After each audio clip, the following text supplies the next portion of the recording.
My name's Asthaa Chaturvedi. I'm a senior at the George Washington University. In the summer of 2013, I went to Delhi, India, and I interviewed 25 women who were members of an organization called the Self-Employed Women's Association.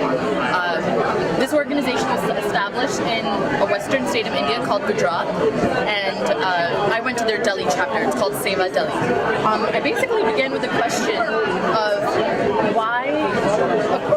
how women perceive that engaging with this organization changed their lives and increased their capabilities, or what they just felt after joining the organization. Often when we talk about women's empowerment, it's measured quantitatively, so whether that's by economic indicators, education, medical decision-making power, or decision-making power in general. And I kind of wanted to get a qualitative perspective.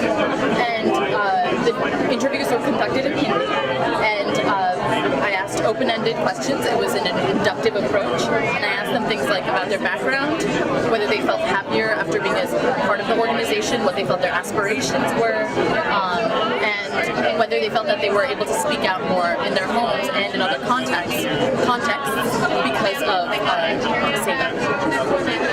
I found that a lot of times the women joined through word of mouth or membership drives in these kind of very poor slum neighborhoods in Delhi.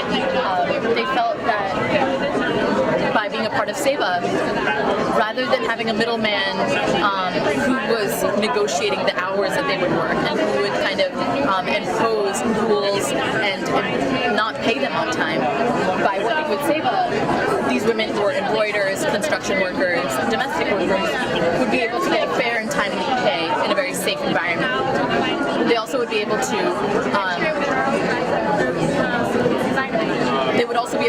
navigate through government welfare programs by joining this organization. And I learned that there was this culture of kinship in SEWA that really was important to the women, and that I think allowed the women to come back and to feel close to the organization and feel close to each other and draw strength from each other.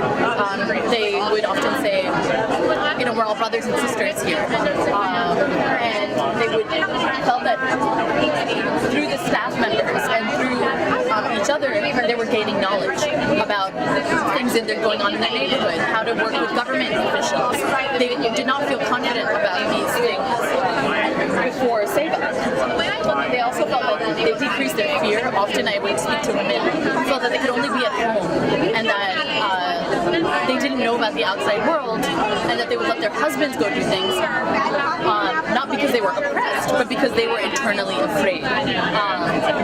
So there was an increase in confidence and strength because of SEWA. What I learned was that a lot of these things are not captured if we only look at quantitative measures of empowerment.